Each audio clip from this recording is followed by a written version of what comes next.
Hey everyone, and welcome to our deep dive, into the hidden world of dreams. Yeah. We're going to unlock some serious secrets about what happens when we're asleep, using the interpretation of dreams by Sigmund Freud as our guide. Ah, Freud, a revolutionary thinker. Even today, his ideas are still relevant. Absolutely, and we're going to break down some of his most groundbreaking theories so you can start applying them to your own dreams. What's really interesting is, how differently dreams were viewed in the past. Ancient cultures, they believed dreams were like messages, from the divine. Terms like crematismos and oneros, they were used to describe those prophetic visions. Whoa, it's wild to think about, right? Dreams as a direct line to the gods. But then science came along, and at first dreams were kind of dismissed as just meaningless, like just byproducts of our brains. It's almost like early scientists thought dreams were just the brain's way of just clearing out the mental clutter. Yeah, like hitting the delete button. Exactly, Mm. on all those like random thought. Okay, so let's get to the heart of Freud's theory. He believed that dreams are disguised fulfillments of our wishes. And often these are wishes we're not even consciously aware of. This is a powerful idea. Think about it. Your wildest dreams, your most bizarre nightmares, they could all be a way for your unconscious mind to be processing desires and anxieties that you're not fully acknowledging while awake. Yeah, it's like our brains are putting on this elaborate play at night, using symbols and metaphors to act out our deepest desires and fears. Freud identified a few different types of dreams. There are the straightforward ones, where you're simply fulfilling a basic need. For example, if you're thirsty, you might dream of drinking water. But then there are the dreams that are more complex, where the wish being fulfilled is hidden behind layers of symbolism, and disguise. One example Freud gives is the smoked salmon dream. Okay. So a woman dreams that her friend is eating smoked salmon and getting fatter. Sounds pretty harmless, right? Yeah, totally. But when you dig deeper, the dream reveals the woman's unconscious desire to outshine her friend. Oh, wow. Her anxiety about her friend's success is masked by this seemingly innocent dream about food. That's such a good point. It's like our brains are speaking in code. We need to learn how to decipher the messages. And then there are dreams that tap into our childhood experiences and anxieties. Freud provides a fascinating example of a girl who dreams of adopting her friend and getting chocolate. Okay. On the surface, it seems like a simple, pleasant dream. Right, but this is where things get really interesting. Freud analyzes this dream and connects it to the girl's suppressed childhood jealousy of her siblings. Ah. She wanted to be the center of attention, just like her friend in the dream. So even decades later, those early childhood experiences can resurface in our dreams, Yeah. often in disguised forms. It's incredible how our minds hold on to those formative moments. It really is. Now, to understand how Freud unraveled these hidden meanings, let's look at one of his own dreams. He dreamt that his friend R was represented by his simpleton, Uncle Joseph. Wait, hold on a second. So his friend was transformed into his uncle in the dream. Exactly. This is a prime example of what Freud called dream work. The process by which our raw unconscious thoughts are transformed into the strange symbolic dreams we experience. Okay, that makes sense. It's like her minds are putting on a costume party. Everyone's dressed up in symbolic outfits. That's a great way to put it. In this case, R wasn't actually about R, but rather Freud's concerns about his friend making reckless choices. Freud unconsciously associated R's risk-taking with his uncle's past mistakes. So even the seemingly random characters in our dreams can hold, a deeper meaning. Think about a recent dream you've had. Were there any strange or illogical elements? Those might be clues to what your unconscious mind is trying to process. That's such a helpful tip. I'm definitely going to start paying more attention to those bizarre dream characters. Okay. Okay, I have another question. Why do childhood memories so often pop up in our dreams, even years later?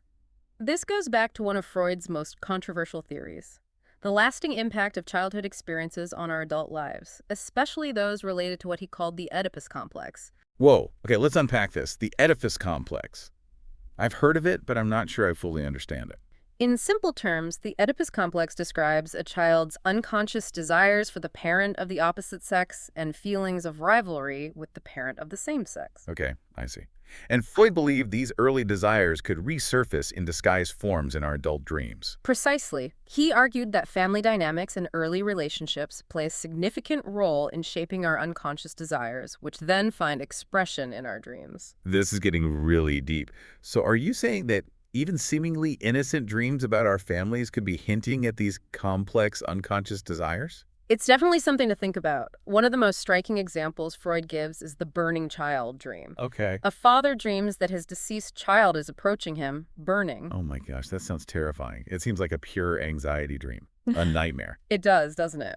But Freud being Freud, he digs deeper and interprets it as wish fulfillment, though a much more complex one. The father, on an unconscious level, yearned for a connection with his deceased child, even if that connection was fueled by pain and guilt.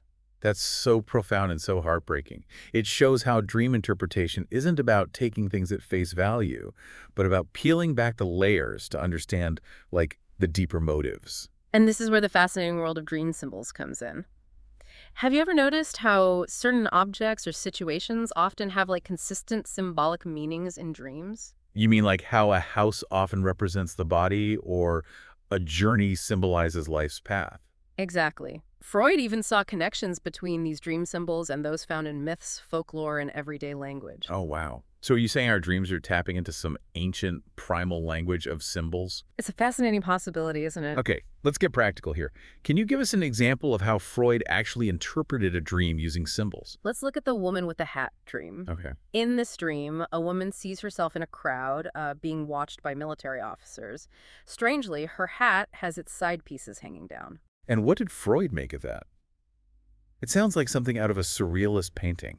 Well, he analyzed the hat as a symbol of male genitalia. Whoa, okay, I wasn't expecting that. And her fear of the officers, according to Freud, represented her suppressed desire for sexual attention. It's amazing how seemingly mundane details, like a hat, can hold such powerful symbolic meaning. It's important to remember, though, that interpreting symbols isn't about applying a one-size-fits-all dictionary. So every symbol has to be understood within the context of the dreamer's own life and experiences. Precisely. Dream interpretation is a deeply personal and nuanced process. Okay, this is all making so much sense, but I have one more burning question. If dreams are so important, why do we forget most of them? I mean, I can barely remember what I dreamed about last night. That's a question many people ask. Freud had some fascinating ideas about that. He believed that this forgetting is a defense mechanism, the work of what he called the censor. The censor, what is that? Some kind of internal dream police? You could say that. It's a mental force that tries to keep those disturbing unconscious thoughts and desires from reaching our conscious awareness. So it's like our mind hitting the snooze button on those uncomfortable thoughts. Exactly. And when we do try to remember a dream, we engage in what Freud called secondary elaboration, Okay. attempting to make sense of the dream fragments. Ironically, this often obscures the original meaning even further. It's like trying to reassemble a broken vase, but ending up with something completely different. This forgetting mechanism highlights how powerful and potentially unsettling the content of our dreams can be. Okay, so we've covered a lot of ground here, but there's one more thing I've always wondered about. The sheer absurdity of dreams. Why do they so often defy logic? That's a great question, and it leads us to another layer of Freud's theory. He believed that this absurdity actually serves a purpose. It allows our minds to express criticism, ridicule, or suppress thoughts in a safe, disguised way. So it's like our brains are using humor and absurdity to sneak those taboo thoughts past the censor. Exactly. It's a brilliant way to protect ourselves from those potentially unsettling ideas. Remember the dream Freud had about his father, who was already deceased? Right. In the dream, his father was alive but didn't know he was dead. It sounds so strange. It does, doesn't it? But Freud's analysis revealed his deep feelings of guilt and reproach towards his father. Oh, yeah? The absurdity of the dream allowed him to express these difficult emotions without directly confronting them. Wow, so even the most bizarre dream elements can be decoded, revealing hidden layers of meaning.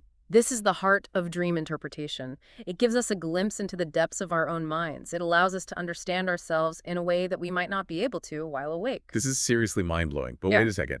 Not all dreams are about wish fulfillment, right? What about anxiety dreams, or even those where we seem to be problem-solving? Freud did acknowledge that not every dream perfectly fits the wish fulfillment model. Yeah. However, he believed that even in these cases, a deeper analysis often reveals a connection to unconscious desires. So you're saying there's always a hidden desire lurking beneath the surface, even in our most disturbing dreams. It's more nuanced than that. The language of dreams is complex. It's not a simple code, but a rich tapestry of symbols, emotions, and unconscious desires all woven together. Okay, this is making me rethink everything I thought I knew about dreams. But how did Freud actually go about interpreting dreams? Was it just a free-for-all of guesswork? Not at all. He developed a very specific method that relies heavily on the dreamer's own associations. Hmm. He believed that the dreamer held the key to unlocking the dream's hidden meaning. So it's not like those old dream dictionaries where a snake always means one thing and a house always means another. Exactly. While some symbols might have common interpretations, Freud emphasized the importance of personal context. Okay. He would ask the dreamer to free associate to different elements of the dream. Free associate, what does that mean? He would ask the dreamer to simply let their mind wander, to say whatever came to mind when they thought about a particular dream image or event. So it's like creating a mental map, tracing the connections between seemingly random thoughts and images. Precisely. He was looking for patterns, recurring themes, and emotional hotspots that might illuminate the dream's underlying message. And remember, Freud was working with patients, often those struggling with neuroses. So those dream associations were often very emotionally charged, sometimes leading to painful memories or deeply buried desires. This is where the therapeutic aspect of dream interpretation comes in. Freud saw the dream as a window into the unconscious, a way to access those thoughts and feelings that were hidden from conscious awareness. By bringing those unconscious thoughts to light, he believed therapy could help patients gain insight into their struggles and work toward healing. He was particularly interested in what he called resistance during dream interpretation. Resistance, what do you mean by that? He noticed that patients would sometimes struggle to recall certain dream elements, or would offer interpretations that seemed superficial or unconvincing.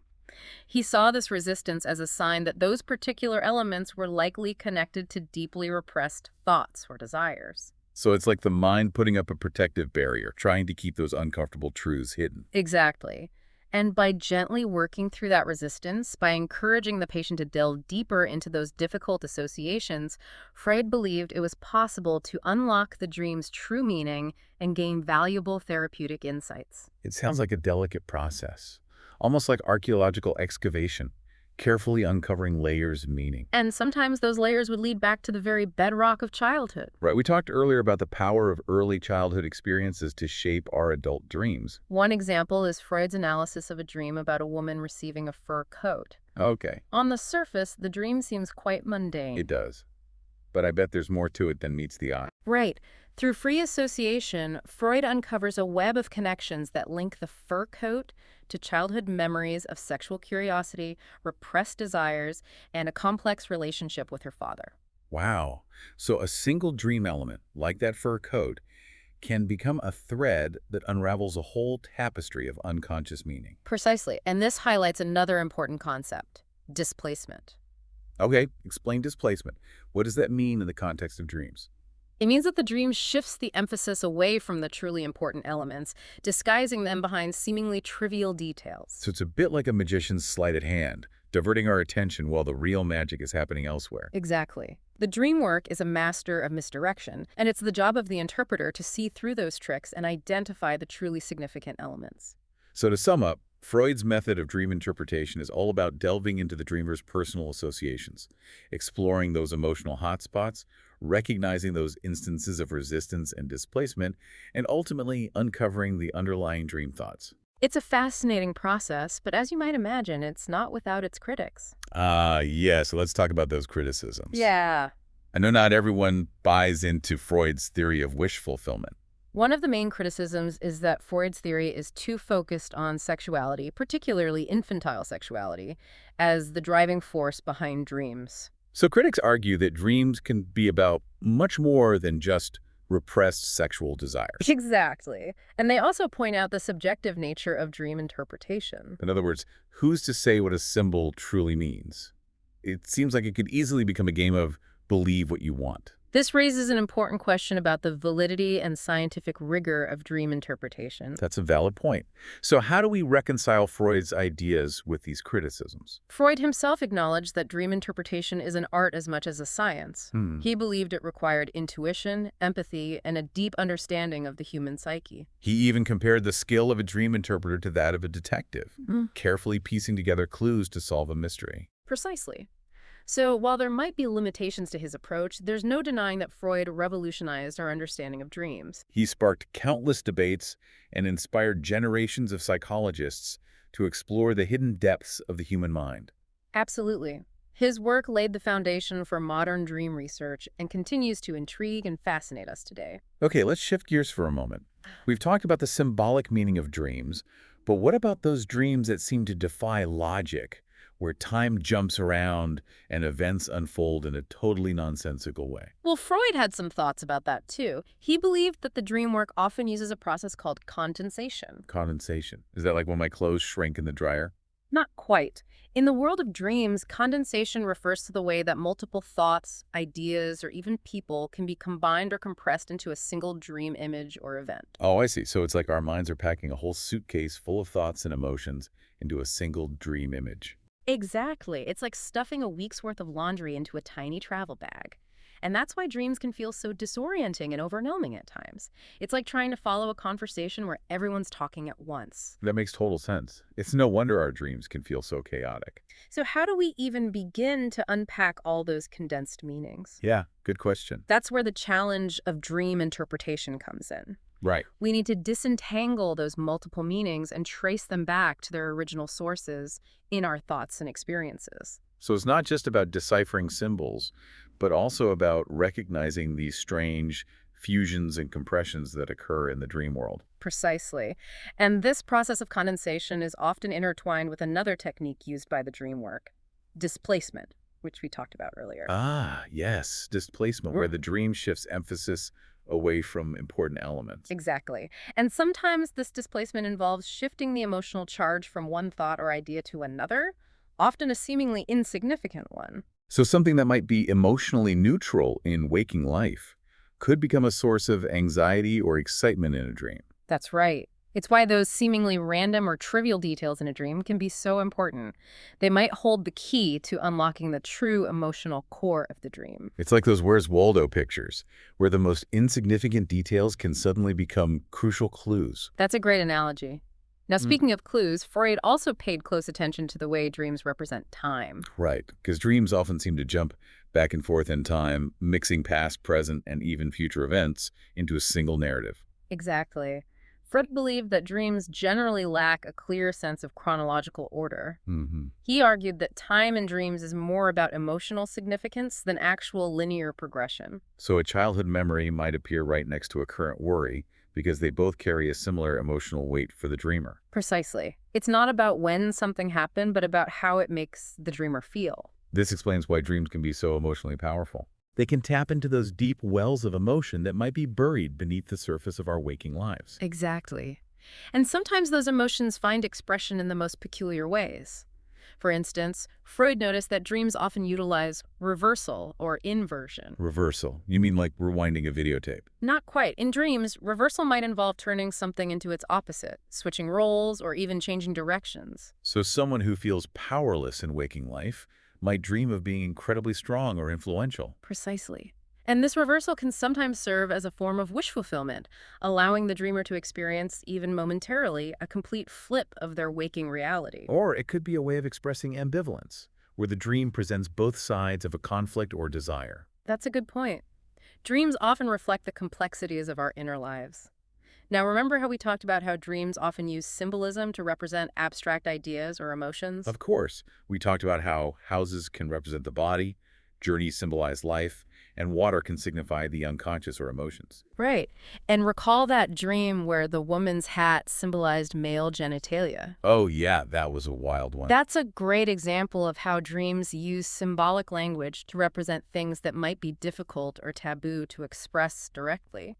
So it's like the dream work is a poet, Yeah. using metaphors and imagery to convey those deeper meanings. Exactly.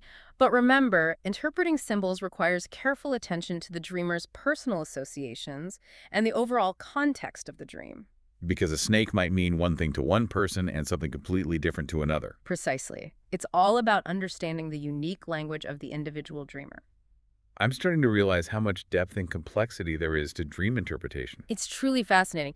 Now, one thing Freud noticed was that dreams often represent the body in symbolic ways. Oh, interesting. How so?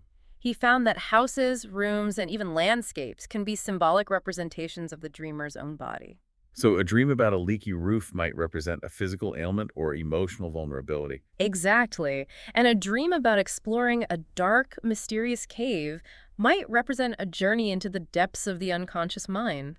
It's incredible how the dream work can transform abstract concepts into such tangible images and experiences. Speaking of intense experiences, remember how we talked about anxiety dreams? Of course, those can be so unsettling. Well, Freud also explored a category he called punishment dreams. Punishment dreams. That sounds intense. What are those all about? These are dreams where the dreamer experiences guilt, shame, or even physical punishment. So it's like the dream is acting as a kind of internal judge and jury. You could say that. Freud believed that these punishment dreams often stemmed from a conflict between the dreamer's conscious morality and their unconscious desires. So if someone's struggling with temptation or feeling guilty about a past action, that conflict might manifest as a punishment dream. Precisely. It's like the dream is providing a kind of symbolic retribution for those forbidden thoughts or actions. But wait, wouldn't that contradict the idea that dreams are wish fulfillments? That's a great question. Freud argued that even punishment dreams can ultimately be understood as a form of wish fulfillment, albeit a more complex one. I'm not sure I follow. How can punishment be a wish fulfillment? Well, he believed that sometimes the dreamer might unconsciously desire punishment as a way to alleviate guilt or resolve an inner conflict. So by experiencing punishment in the dream, they can, in a sense, pay their dues and move on. Exactly. It's a way of seeking symbolic absolution for those forbidden impulses. This shows just how multi-layered dream interpretation can be.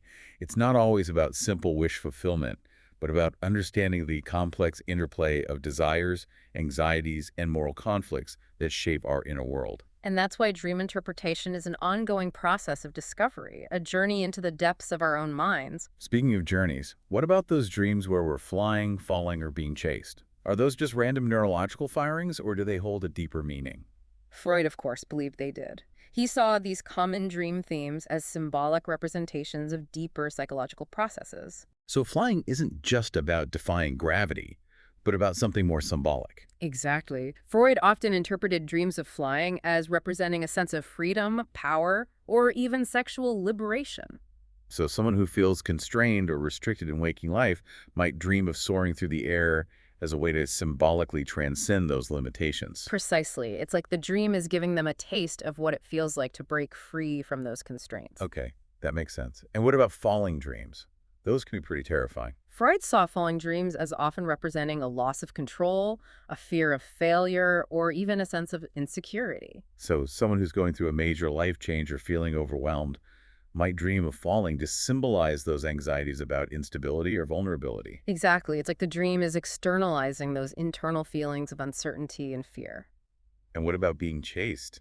Those dreams can be heart-pounding. Freud interpreted dreams of being chased as often representing a sense of guilt, anxiety, or even a fear of being overtaken by something. So if someone is avoiding a difficult situation or feeling pressured, that might manifest as a dream of being chased, symbolizing those internal pressures and anxieties. Precisely. It's like the dream is giving those feelings a physical form, chasing the dreamer relentlessly. This makes me think about those recurring dreams some people have. Are those just stuck on repeat, or is there a deeper meaning to them? Freud believed that recurring dreams often pointed to unresolved conflicts or deeply entrenched emotional patterns in the dreamer's life. So it's like the dream is trying to send a message over and over again until the dreamer finally pays attention. Exactly. It's like a persistent reminder from the unconscious, urging the dreamer to address those underlying issues. This makes me think of that saying, the only way out is through. Freud would likely agree.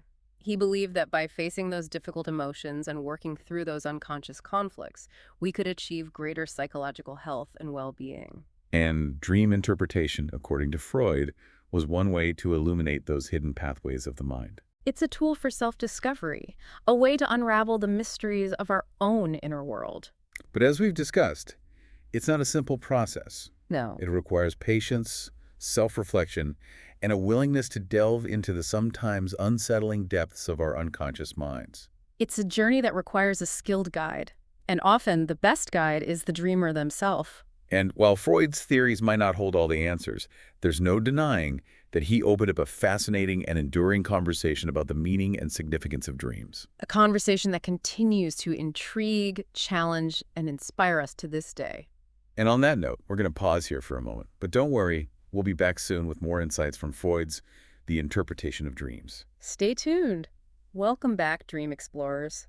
Before the break, we were delving into complexities of Freud's dream theory, exploring those strange twists and turns, our minds take when we're asleep. It's like we're on a quest to decode the secret language of our subconscious.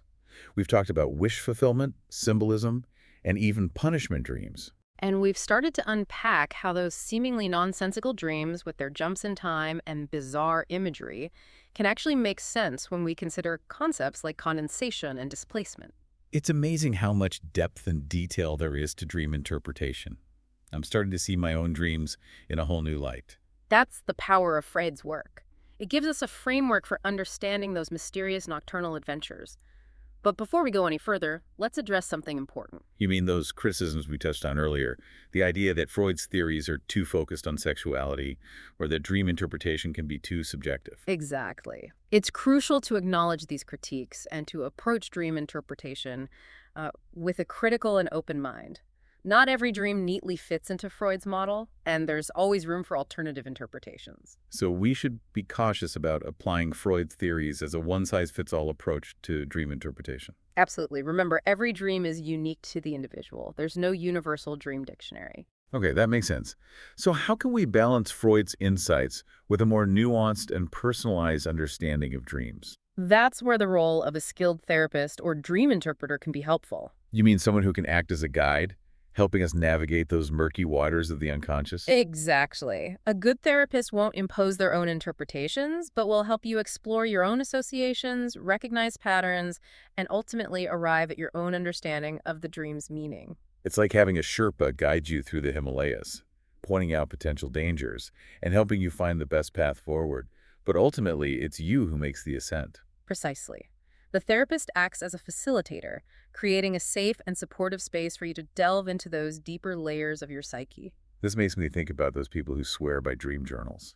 Is that something Freud encouraged? He absolutely did. Freud believed that paying attention to our dreams, recording them, and reflecting on their recurring themes could be incredibly valuable for self-discovery, even outside of a therapeutic setting. So even if we don't have a therapist guiding us, we can still become our own dream detectives. Exactly. By taking the time to engage with our dreams, we can uncover those hidden patterns and messages our unconscious mind is trying to send us. That's empowering. It means we all have the potential to unlock those deeper layers of meaning within ourselves. Now, one fascinating aspect of Freud's work is his exploration of what he called our archaic inheritance. Archaic inheritance. That sounds intriguing. What does that mean? He was referring to those primal instincts and impulses that we share as humans, those deep-seated urges that are often hidden beneath the surface of our civilized selves. So you're saying that even though we live in a modern world, there are still those echoes of our ancient ancestors within us. Exactly. It's a humbling thought, isn't it? That beneath our sophisticated exteriors, there might still be those primal drives and motivations at play. It makes me wonder if those primal instincts are somehow expressed in our dreams. Freud certainly believed so. He saw dreams as a window into those deeper, more primitive layers of the psyche. This reminds me of Jung's idea of the collective unconscious, those universal archetypes and symbols that are shared by all cultures. There are definitely parallels. Freud's concept of the archaic inheritance and Jung's collective unconscious both suggest that there are certain universal themes and patterns that connect us as human beings, regardless of time or culture. That's a powerful idea. It suggests that we're all part of a larger human story that stretches back through time. And dreams, according to Freud, can provide a glimpse into that shared human experience. So even though dreams are incredibly personal, they can also tap into those universal themes and archetypes that connect us all. Exactly. It's one of the paradoxes of dream interpretation. Dreams are both deeply individual and profoundly universal. I love that idea. It's like those Russian nesting dolls where each layer reveals a new dimension of meaning, both personal and universal. Now, let's bring this back to you, the listener. What can you take away from Freud's The Interpretation of Dreams all these years later? What practical insights can we apply to our own lives, to our own dreams? I think one key takeaway is simply this. Dreams are worth paying attention to. They're not just random noise, but can offer valuable insights into our inner world. Even those weird, nonsensical dreams where we're, say, brushing our teeth with a toothbrush made of cheese. Even those. There's likely a hidden meaning there, waiting to be decoded. And by exploring those meanings, by understanding the language of symbols, by recognizing the ways our unconscious mind tries to communicate with us, we can gain a deeper understanding of ourselves. Precisely. We can confront our fears, acknowledge our desires, and ultimately move towards a more integrated and fulfilling life. So the next time you wake up from a dream, whether it's a terrifying nightmare or a delightfully absurd adventure, take a moment to reflect on it. What images stand out? What emotions linger? What associations come to mind? Don't dismiss those dreams as mere nonsense. There's wisdom hidden within them. You might be surprised by what you discover. And remember, you don't need to be a psychoanalyst to find meaning in your dreams. Be curious, be open-minded, and trust your own intuition.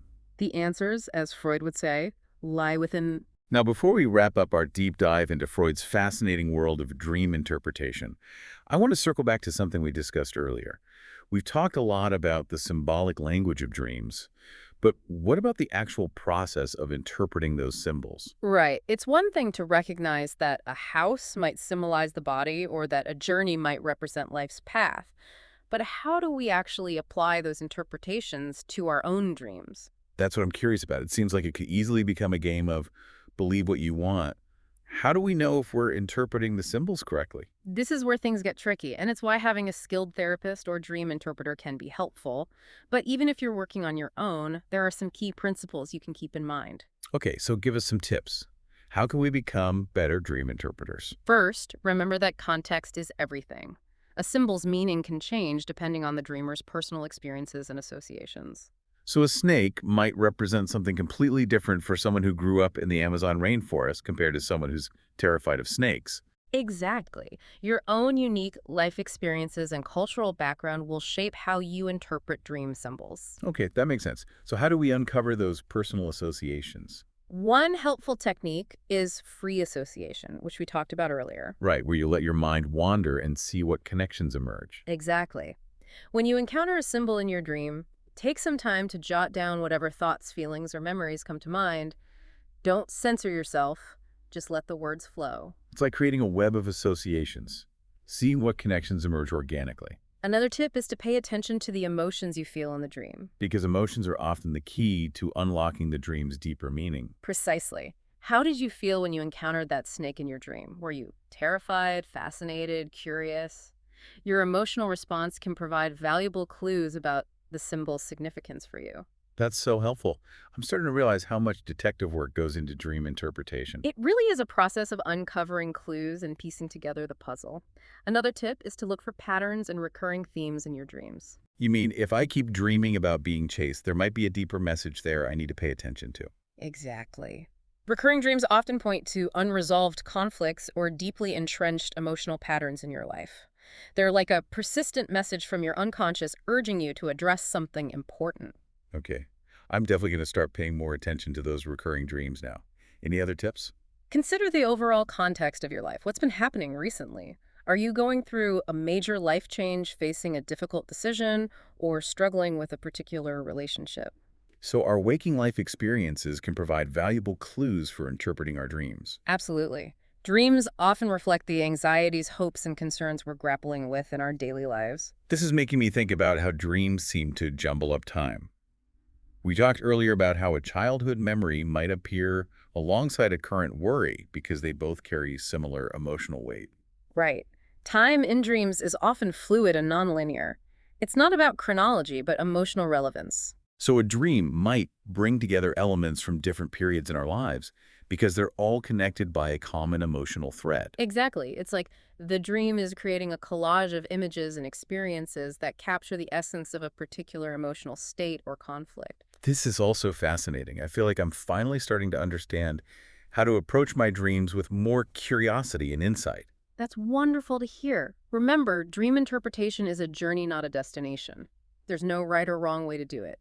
The most important thing is to be open to exploring those deeper layers of meaning within yourself. And to have fun with it. Yeah. After all, dreams can be incredibly creative and imaginative experiences. Absolutely. Embrace the absurdity, the strangeness, the mystery of it all. There's a whole world of wonder waiting to be discovered in the realm of dreams. Speaking of which, we've covered a lot of ground today, exploring Freud's groundbreaking theories about wish fulfillment, symbolism, dream work, and the role of childhood experiences. We've also touched on those common dream themes like flying, falling, and being chased, and how they can reflect our deeper anxieties and desires. And we've delved into those more complex and unsettling dream categories like punishment dreams and the concept of the archaic inheritance. But before we wrap up this deep dive into the fascinating world of dream interpretation, we want to leave you with some final thoughts and reflections on Freud's legacy. His work, though often controversial, has had an undeniable impact on our understanding of the human mind. Stay with us as we explore the enduring influence of the interpretation of dreams and what it all means for us, the dreamers. Welcome back, Dream Adventurers. We've been on quite a journey with Freud, exploring the hidden meanings and symbolic language of dreams. But what does it all mean for us, the dreamers, in our everyday lives? That's the key question, isn't it? Yeah. How can we take these fascinating, sometimes mind-boggling ideas and apply them to our own experiences? Exactly. We've talked about how dreams can be wish fulfillments, how they use symbols, and how they tap into those deep, often unconscious desires and anxieties. And we've also explored how those seemingly absurd and illogical elements of dreams, those jumps in time, the bizarre imagery, can actually make sense when we consider how the dream work operates. Right, like how our minds use condensation to pack multiple meanings into a single image, or how displacement shifts the emphasis away from those emotionally charged elements. It's like our brains are speaking in code, using a language of symbols, metaphors, and visual puns to communicate with us. So how do we crack that code? How do we become fluent in the language of dreams? It's a process, and it takes practice. But one of the most important things is simply to pay attention to your dreams. Don't dismiss them as mere nonsense. There's wisdom hidden within them. I love that. It's like we're all carrying around these secret messages from our subconscious just waiting to be decoded. Exactly. And the more you pay attention to your dreams, the more fluent you'll become in their language. You'll start to recognize those recurring symbols, those emotional themes, those patterns that point to something deeper going on beneath the surface. It's like learning any new language. Yeah. The more you immerse yourself in it, the more you start to understand its nuances and complexities. Now, one of the criticisms we discussed earlier is that dream interpretation can be subjective.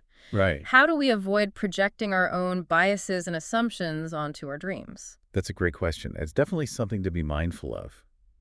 It's easy to get carried away with interpretations that fit our preconceived notions or desires. Right. And that's where having a skilled therapist or dream interpreter can be helpful. Yeah. They can provide a more objective perspective and help you challenge your own assumptions. So they can act as a sounding board, helping us sort through those different layers of meaning and avoid those interpretive pitfalls.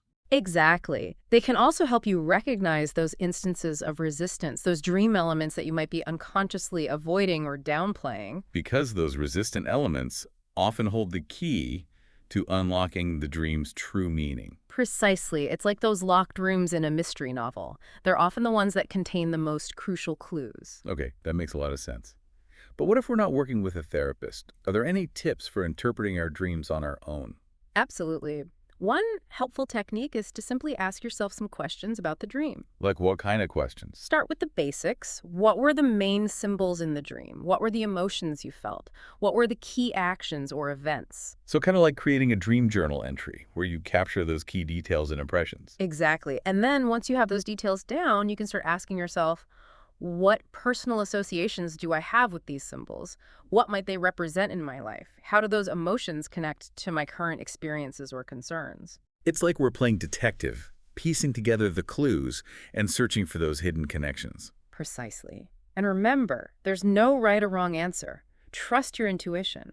What feels resonant to you? What insights emerge as you reflect on the dream? This is so empowering. It means we all have the potential to unlock the wisdom hidden within our dreams. Exactly. And that's ultimately what Freud was trying to do. To empower us to understand ourselves better, to delve into those hidden depths of our psyches and uncover those unconscious forces that shape our thoughts, feelings, and behaviors.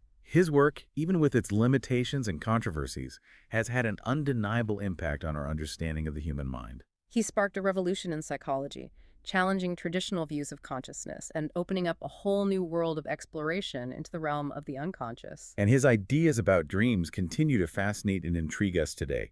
We're still grappling with those big questions about the meaning and purpose of dreams. But perhaps that's the beauty of it.